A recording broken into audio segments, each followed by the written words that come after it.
আজকে সকালবেলা আমার কাছে খবর আসে। খবর পাওয়ার সাথে সাথে আমি আমার স্টাফ নিয়ে বেলছড়া বিউপিতে যাই। বিউপিতে যাওয়ার পরে আমি বিউপির ইনচার্জের সাথে কথা বলি। তো তখন বিউপির ইনচার্জও রাজি হয়ে যায়। তো জয়েন্টলি আমরা আজকে গাঞ্জা ডিস্ট্রাকশনের জন্য উদ্দেশ্য প্ল্যান নেওয়া হয়েছে। বেলছড়া বিউপিদের স্টাফ আছে, বগাবিলের স্টাফ আছে, আর খেংরাবাড়ির স্টাফ।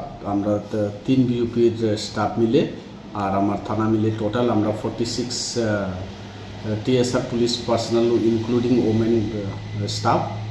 তো আমরা বিভিন্ন জায়গা থেকে বিভিন্ন লোকেশনে খেংরাবাড়ি বিউপি আন্ডারেই পড়ে টোটাল অ্যাপ্রক্স 45,000 প্লান্ট, যেটা বড় হয়েছে অলরেডি। তো জায়গা হয়েছে অনুমান 12-13খানি জায়গা হইব।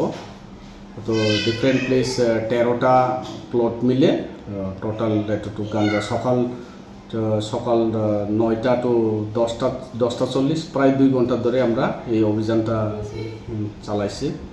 তো যে সময় আমার কাছে খবর এসে যে সব ইলিগাল গাঞ্জা কাল্টিভেশন করে, তখন তো ওই খবরের পাওয়ার সাথে সাথে অ্যাকশন করা হবে।